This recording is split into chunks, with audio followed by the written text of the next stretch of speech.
बाल लीलाएं, भगवान की बाल लीला देखने के लिए भगवान शंकर अयोध्या में कभी जोगी बन करके आते, कभी ज्योतिषी बन करके आ जाते, कभी किसी रूप में आते और विभिन्न रूपों में आकर के भगवान शंकर भगवान की बाल लीलाओं का दर्शन करते। स्वर्ग से देवता लोग आकर के भगवान की दिव्य लीलाओं का दर्शन करते और भगवान ने बड़ी अद्भुत अद्भुत बाल लीलाएं की। गोस्वामी जी महाराज कहते हैं भगवान ने बहुत बाल चरित्र किया, बाल चरित हरि बहुविधि, अनेक प्रकार से बाल चरित्र किया। अति आनंद दासन कह दीना, अपने दासों को अपने भक्तों को भगवान ने परम आनंद प्रदान किया। एक दिन तो भगवान चंद्रमा को देख करके मचल गए। पूर्णिमा की रात्रि आकाश में सुंदर चंद्रमा अपनी किरणों से पृथ्वी को आह्लादित कर रहे थे। चंद्रमा की धवलिमा को देखकर, चंद्रमंडल को देखकर भगवान श्री राम मचल गए और भगवान श्री राम ने कहा ये चंद्रमा मुझे दिला दो। गोस्वामी तुलसीदास जी कहते हैं कि कबहू की शशि मागत आर करे, कबहू की शशि मागत आर करे। उस चंद्रमा के लिए आर करने लगे, जिद करने लगे भगवान, मुझे चंद्रमा दिला दो। कबहू की शशि मागत आर करे, कबहू प्रतिबिंब निहारी डरे। कभी अपने प्रतिबिंब को देख करके ही भगवान डर जाते। ऐसी विलक्षण लीलाएं भगवान की होती। भगवान ने कहा चंद्रमा दिला दो। मैया कौशल्या ने कहा बेटा ये चंद्रमा बहुत दूर है, मैं कैसे लाऊं। भगवान श्री रघुनाथ जी ने कहा नहीं, ये चंद्रमा तो हमें चाहिए। महारानी कौशल्या को कुछ समझ में नहीं आया। महारानी केकई बड़ी बुद्धिमान है। महारानी केकई ने कहा लाओ मैं चंद्रमा दिला देती हूँ। रामलला सरकार को गोद में ले लिया और महारानी केकई ने कहा बेटा चंद्रमा चाहिए। बोले हाँ। बोले अच्छा अभी मैं मंगाती हूँ। महारानी केकई ने इशारा किया दासी को। दासी एक सोने का परात लेकर के आई, परात में पानी रखा। रघुनाथ जी ने कहा मैया मुझे चंद्रमा दिलाओ ना। मैया केकई ने कहा बस उसी की व्यवस्था तो मैं कर रही हूं, इसी परात में इसी बर्तन में उस चंद्रमा को उतारूंगी। बोले अच्छा। मैया ने कहा लाला तू आंखें बंद कर ले और मैं मंत्र पढ़ती हूं। ये चंद्रमा देवता है ना, तो देवता तो मंत्र से आते हैं। दैवाधीनम जगत सर्वम मंत्राधीनं च देवता। ये सारा जगत देवताओं के अधीन है। जगत में जो कुछ है सब देवताओं के अधीन है। इसीलिए हर चीज के देवता हमारे यहाँ है। कोई वस्तु फालतू में और कोई वस्तु बिना मालिक के नहीं है। हर वस्तु के देवता है। जल के देवता, आकाश के देवता, पृथ्वी के देवता, वनस्पति के देवता, सायंकाल के देवता, सुबह के प्रातः काल के देवता, सब चीज के देवता, हर वस्तु के देवता है। बिना देवता के कोई वस्तु नहीं है। तो सारा जगत देवताओं के अधीन है। और देवता किसके अधीन है? बोले मंत्राधीनं च देवता। और देवता मंत्र के अधीन है। मंत्र पढ़ो तो आवे, मंत्र पढ़ो तो खुश हो जाएं, मंत्र पढ़ करके आहुति दो तो उनका पेट भर जाए। देवता मंत्र के अधीन। मंत्राधीनम देवाधीनम जगत सर्वम मंत्राधीनं च देवता। महारानी केकई ने कहा लाला तू अपनी आंखें बंद कर ले, मैं कुछ मंत्र जंत्र करती हूं तब देवता आएगा चंद्रमा। अब माताओं का मंत्र क्या है? बोले माताओं के भावपूर्ण शब्द, उनकी भावना और उनके गीत, यही तो सब मंत्र है। इसका भी बड़ा महत्व है महाराज। आप पढ़ लेना, महर्षि पारस्कर ने, महर्षि गोभिल ने अपने गृह सूत्र में जब विवाह, यज्ञोपवीत इत्यादि संस्कारों का वर्णन किया है तो वहां पर सारे संस्कार का वर्णन करने के बाद महर्षि कहते हैं कि इन इन मंत्रों से इन इन क्रियाओं को करना चाहिए। उसके बाद इसके अतिरिक्त बोले घर की जो बूढ़ी बुजुर्ग महिलाएं बतावें उन विधियों को भी उस हिसाब से करना चाहिए। ये ऋषियों ने प्रमाणित किया। इसीलिए लोकाचार का बड़ा महत्व है। लोक में विवाह आदि संस्कार में जो लोक रीति होती है, माताएं जो लोक रीति करती हैं, उस लोक रीति का भी पालन करना चाहिए, लेकिन एक सावधानी रखनी चाहिए। क्या बोले, लोक रीति के नाम पर वेद रीति की अवहेलना नहीं करनी। वेद रीति का भी पालन हो और लोक रीति का भी पालन हो। यह नहीं कि लोक रीति के नाम पर वेद रीति का त्याग कर दिया जाए। तो लोक रीति का भी बड़ा महत्व है, और उस लोक रीति में माताएं जो गाती हैं, जो गीत गा गा करके एक एक विधि का पालन करती हैं, वह उनका गीत ही मंत्र है। वो मंत्र के समान है हमारा, उसकी भी परंपरागत मान्यता है। तो मैया ने भी कहा कि लाला तू चिंता मत कर, मैं मंत्र पढ़ करके बुलाती हूं देवता। माताओं का मंत्र तो गीत संगीत, अपनी भावनाएं और उनके जो विधान है। तो महारानी कैकेयी ने भी मंत्र पढ़ा। क्या मंत्र पढ़ा? मैया कैकेयी ने कहा, चंदा मामा आओ। आज भी माताएं पढ़ती हैं, चंदा मामा आरे आवा, पारे आवा, नदिया किनारे आवा। यही सब मंत्र है माताओं का, भावपूर्ण। तो महारानी कैकेयी ने भी अपना यही सब पढ़ा, और रघुनाथ जी आंखें बंद किए थे, अब चंद्रमा आएगा। थोड़ी देर में पानी जब स्थिर हो गया तो महारानी कैकेयी ने कहा, लाला अब आंखें खोलो, देखो मैं चंद्रमा को बुला चुकी हूं। रघुनाथ जी ने आंख खोली, उस सोने की चमकती हुई परात में निर्मल जल के अंदर चंद्रमा का प्रतिबिंब चमक रहा था। रघुनाथ जी तो ताली बजा करके हंसने लगे, प्रसन्न हो गए। मैया चंद्रमा आ गया, अब मैं इसे ले लूं? मैया ने कहा ले लो। रघुनाथ जी उस चंद्रमा को पकड़ने के लिए जब पानी में हाथ डालते हैं, पानी हिल गया, चंद्रमा का प्रतिबिंब भी हिलने लगा। ठाकुर जी ने तुरंत हाथ हटा लिया। अरे मैया, ये तो कोई जंतु है, ये कहीं काट न ले, ये तो हिल रहा है, ये पानी में तैर रहा है, ये कोई जंतु है, कोई जीव है। मैया ने कहा, हाँ लाला, ये पानी का ही जंतु है, हाँ ये पानी का ही जीव है। क्यों? बोले चंद्रमा पानी से ही तो प्रकट हुआ है, समुद्र से। मैया ने कहा, ये समुद्र का ही जीव है, समुद्र से प्रकट हुआ। रघुनाथ जी ने कहा, हमको बहुत डर लग रहा है। मैया ने कहा, तो ठीक है, मैं हटा देती हूँ। परात हटा दी, पानी फेंक दिया। ठाकुर जी प्रसन्न हो गए। इस प्रकार चंद्रमा की रार कर लेते तो कोई न कोई लीला करके माताएं उनको संतुष्ट करती। कबहू की ससीमागत आर करे, कबहू प्रतिबिंब निहार डरे। ऐसी ऐसी बाल लीलाएं भगवान की अनेक प्रकार की होती। ठाकुर जी जब और बड़े हुए तो अपनी मां कौशल्या को अपने विराट रूप का एक दिन दर्शन कराया। महाराज, मैया ने भगवान को पालना में लिटाया था, उस समय की लीला है।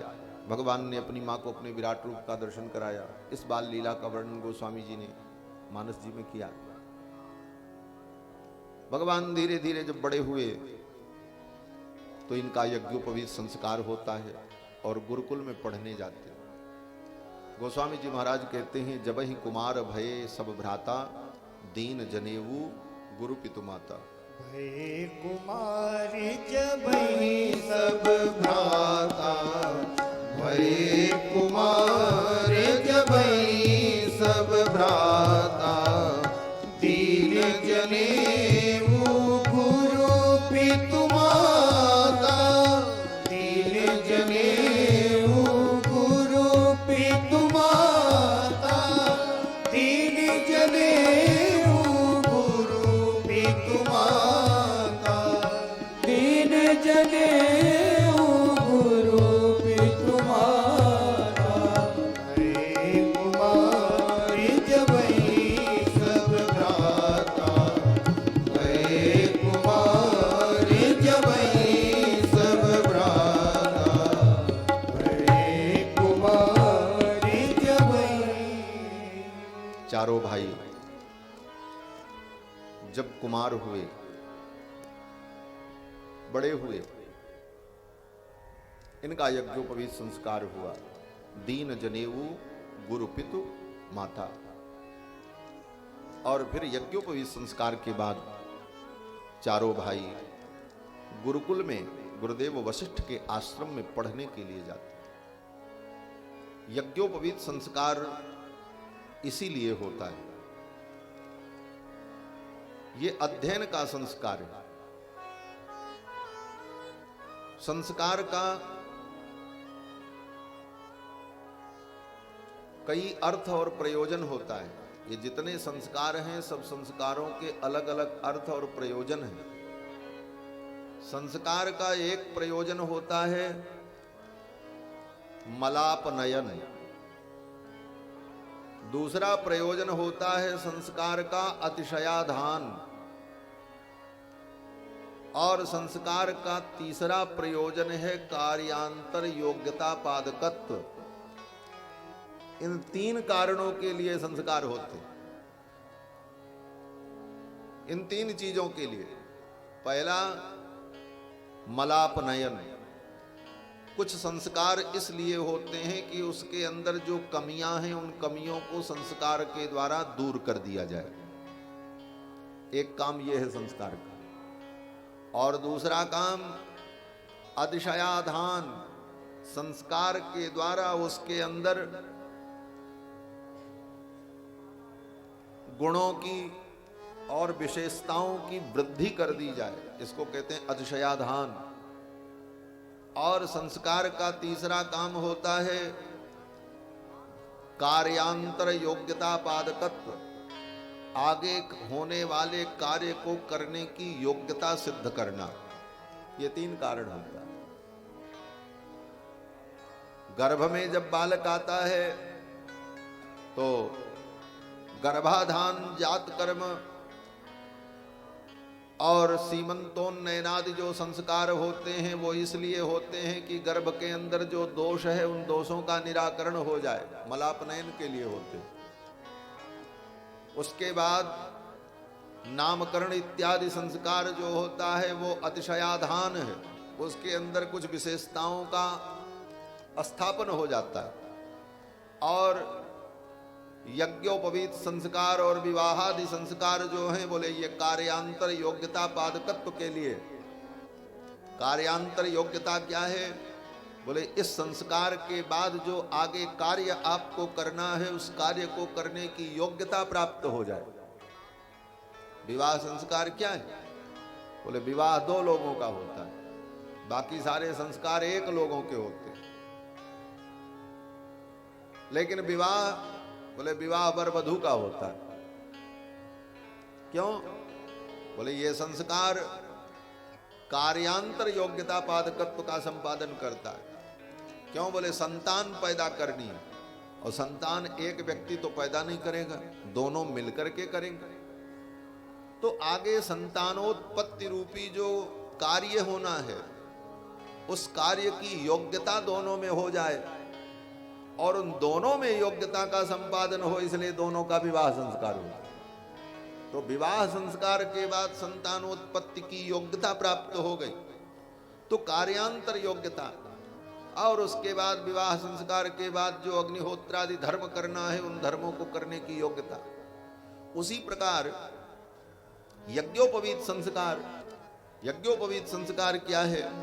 बोले आगे गुरुकुल में जाकर के वेद पढ़ना है, तो वेद पढ़ने की, शास्त्र का अध्ययन करने की योग्यता प्राप्त हो,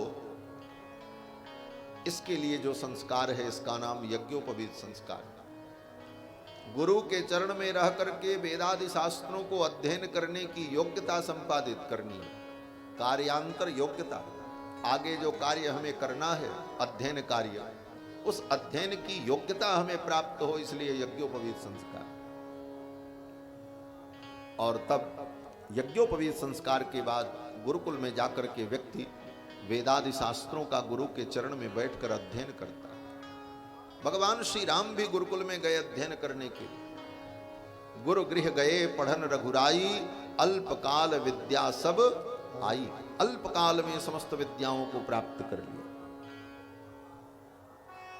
भगवान गुरुकुल में पढ़ने जाते हैं।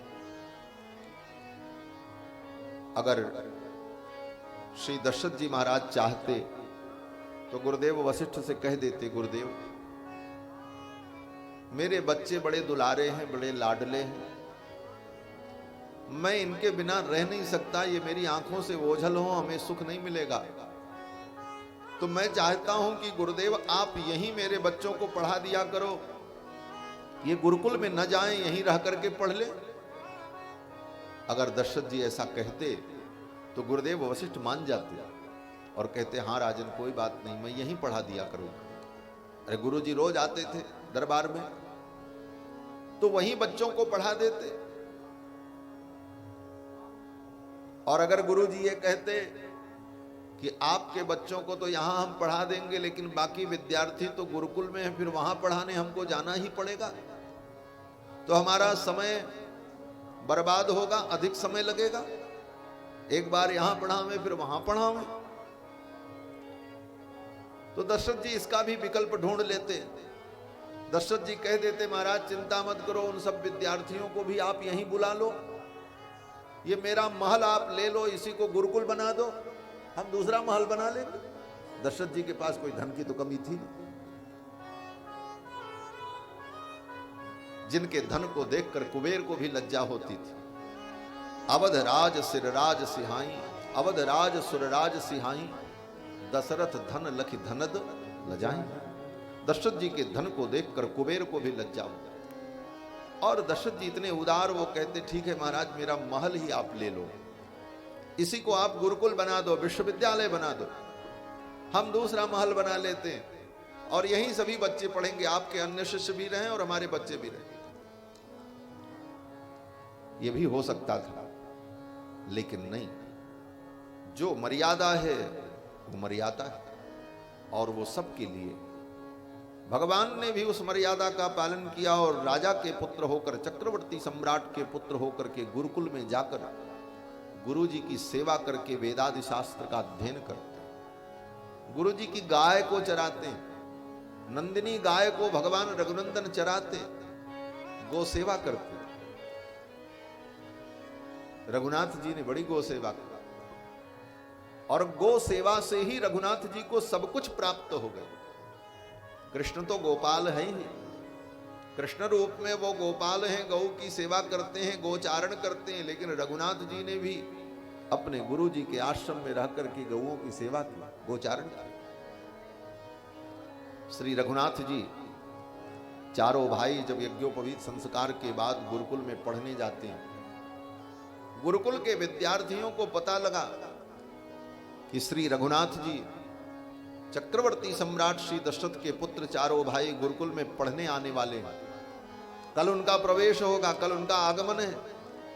गुरुकुल के जितने विद्यार्थी थे बड़े आनंदित हो, रघुनाथ जी आएंगे, यहां पढ़ेंगे, उनके साथ हम खेलेंगे, उनका दर्शन हमें होगा। इतनी बड़ी तैयारी हुई महाराज। गुरुकुल के सभी विद्यार्थियों ने पूरे गुरुकुल को फूलों से सजा दिया, रघुनाथ जी आने वाले। सुंदर बंदरवार बनाए गए, उन बालकों ने ही पूरे गुरुकुल को सजाया। सुंदर पुष्पों की लड़ियों से वशिष्ठ जी के गुरुकुल के हर हिस्से को सजाया गया और सब बच्चों ने ही किया। ब्रह्मचारियों ने सुंदर रंगोलियां बनाई, अनेक प्रकार के पर्णपुटों में अनेक प्रकार के सुंदर फल और पुष्प संचित करके उन ब्रह्मचारियों ने रखे रघुनाथ जी की सेवा के लिए। स्वयं नंदिनी गुरुदेव वशिष्ठ की कामधेनु वह भी आह्लादित हुई। रघुनाथ जी आ रहे हैं गुरुकुल में, भगवान का स्वागत करने के लिए नंदिनी स्वयं गुरुकुल के द्वार पर खड़ी थी। भगवान श्री रघुनाथ जी चारों भाई गुरुकुल में जब प्रवेश करते हैं, सभी बालकों ने उनका स्वागत किया, गुरुदेव के चरणों में प्रणाम किया, नंदिनी को प्रणाम किया। नंदिनी ने रघुनाथ जी के मस्तक को सूंघ करके आशीर्वाद दिया कामधेनु ने, और फिर नंदिनी की परिक्रमा करके, नंदिनी को प्रणाम करके चारों कुमार गुरुकुल में प्रवेश करते। गुरुकुल में परम आनंद हुआ। अब तो महाराज रघुनाथ जी को देख करके गुरुकुल के जितने लोग थे परम आनंदित हुए। और भगवान श्री राम गुरुकुल में रहकर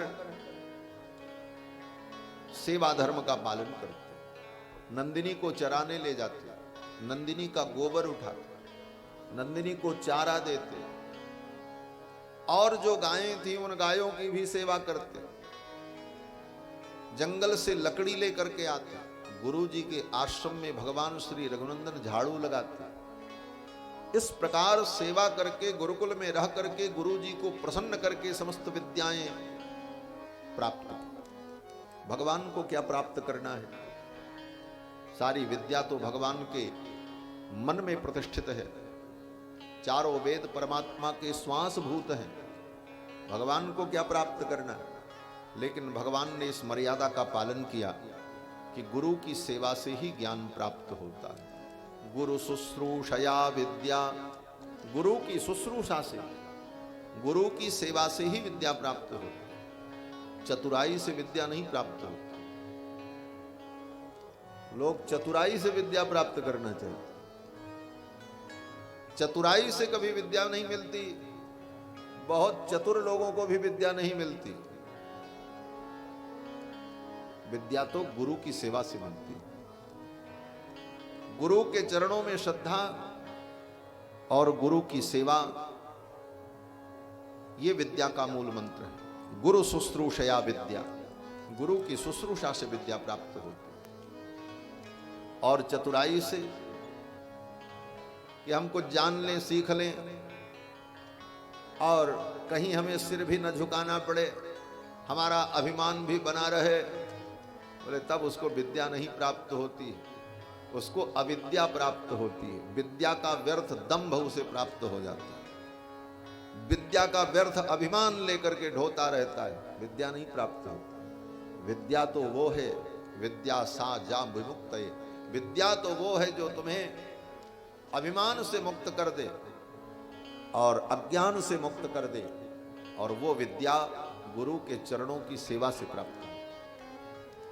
गुरु के चरणों में रहकर श्रद्धा पूर्वक उनकी सेवा करने से, उनकी आज्ञा का पालन करने से प्राप्त होती है, पढ़ने से नहीं प्राप्त होती। पढ़ने से प्राप्त होती तो हर व्यक्ति पढ़ करके विद्वान हो जाता, हर व्यक्ति पढ़ करके विद्या प्राप्त कर लेता। क्यों? बोले जो पोथी में लिखा है वही तो पढ़ना है। पोथी सब जगह मिलती है, लेकिन पढ़ लो। अगर पढ़ने से ही विद्या प्राप्त होती तो पढ़ने भर का अक्षर ज्ञान तो प्राइमरी में मिल ही जाता है।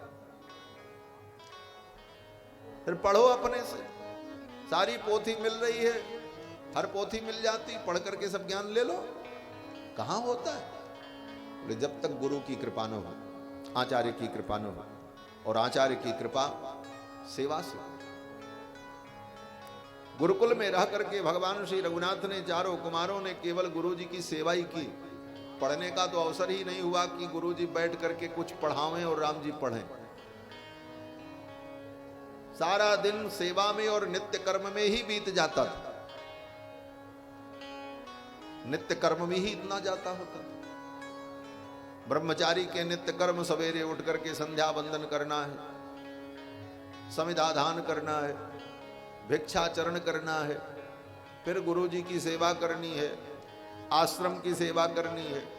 तब तक मध्याह्न काल की बेला आ गई, अब फिर मध्याह्न संध्या करो, फिर ब्रह्म यज्ञ करो।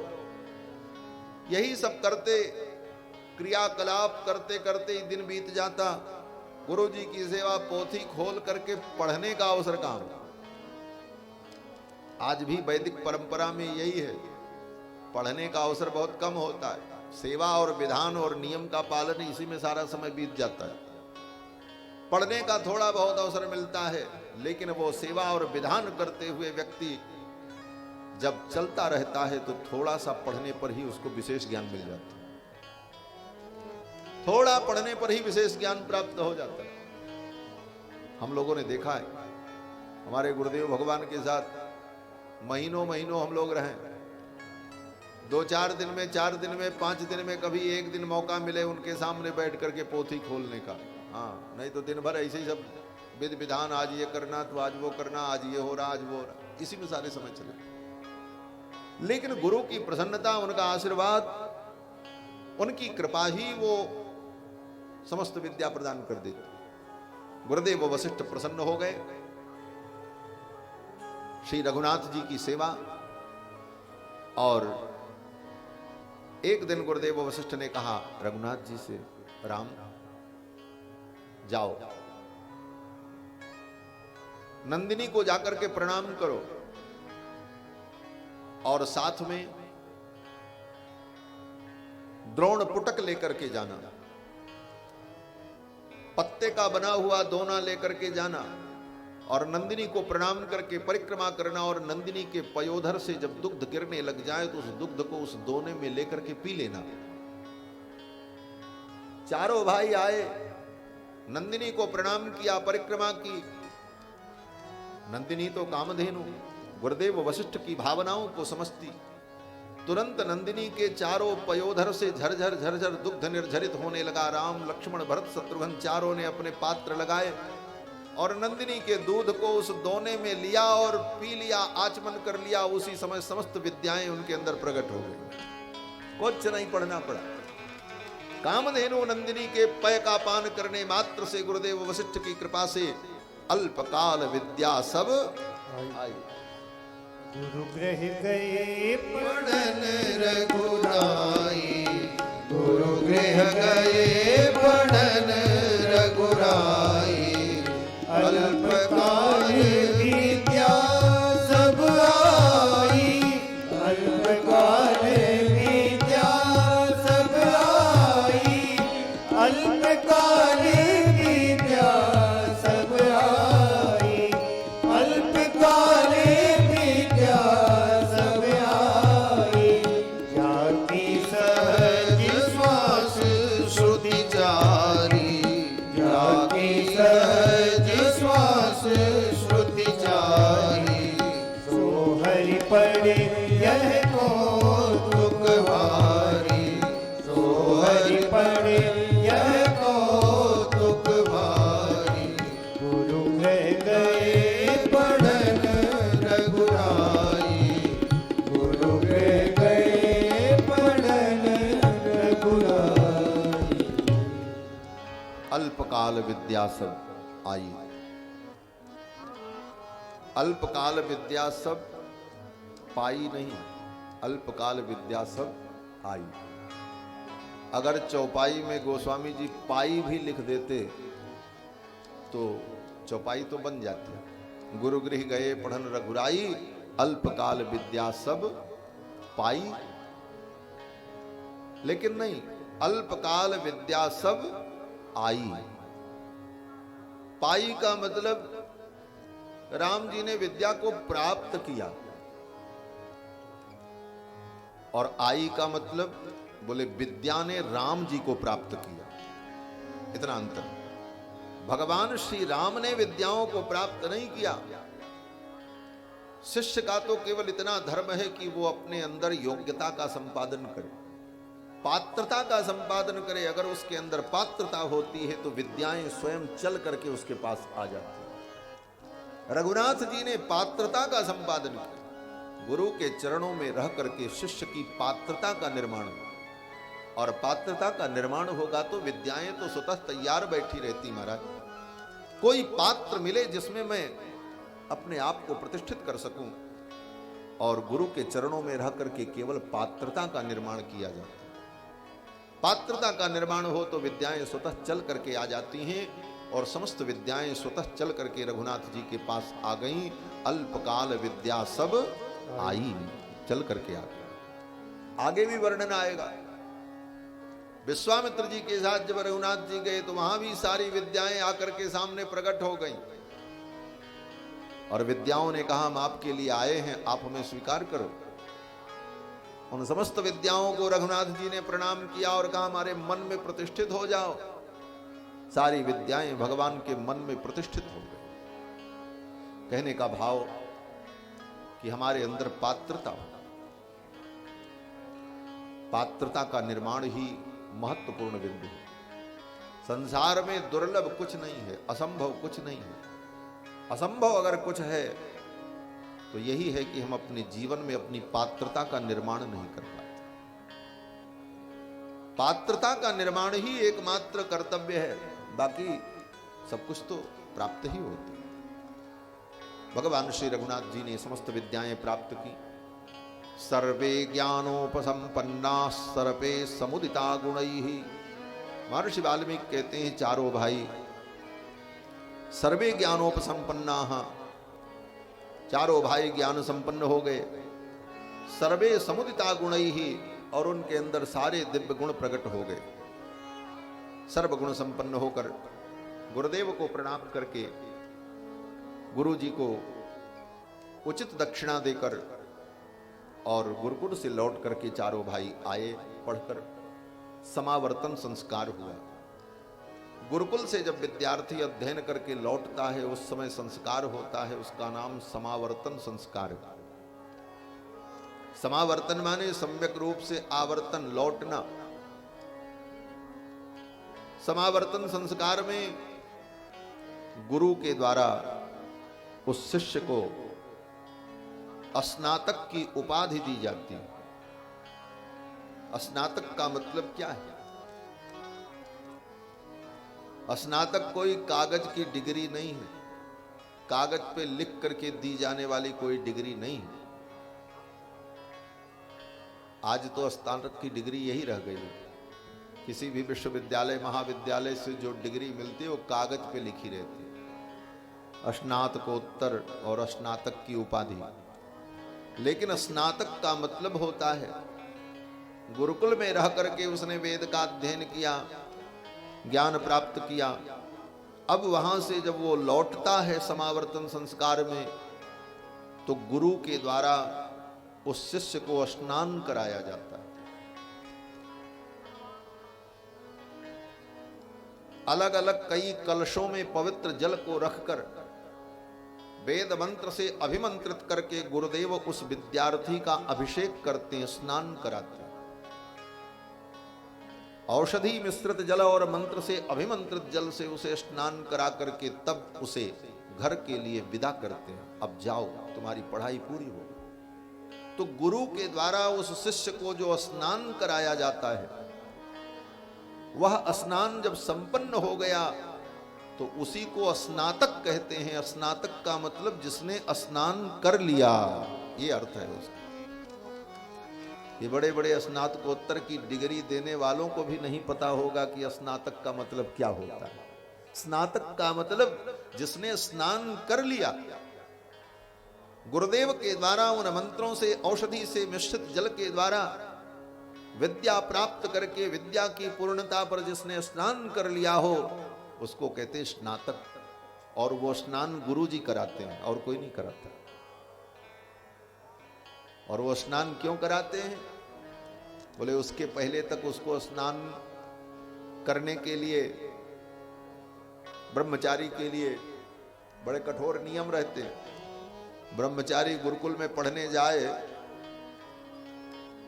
वेद का अध्ययन करने जब जाए, तो उस समय से लेकर जब तक वेद का अध्ययन पूर्ण न हो, जब तक वो गुरुकुल में रहे, तब तक उसको केवल जल से स्नान करना है बस।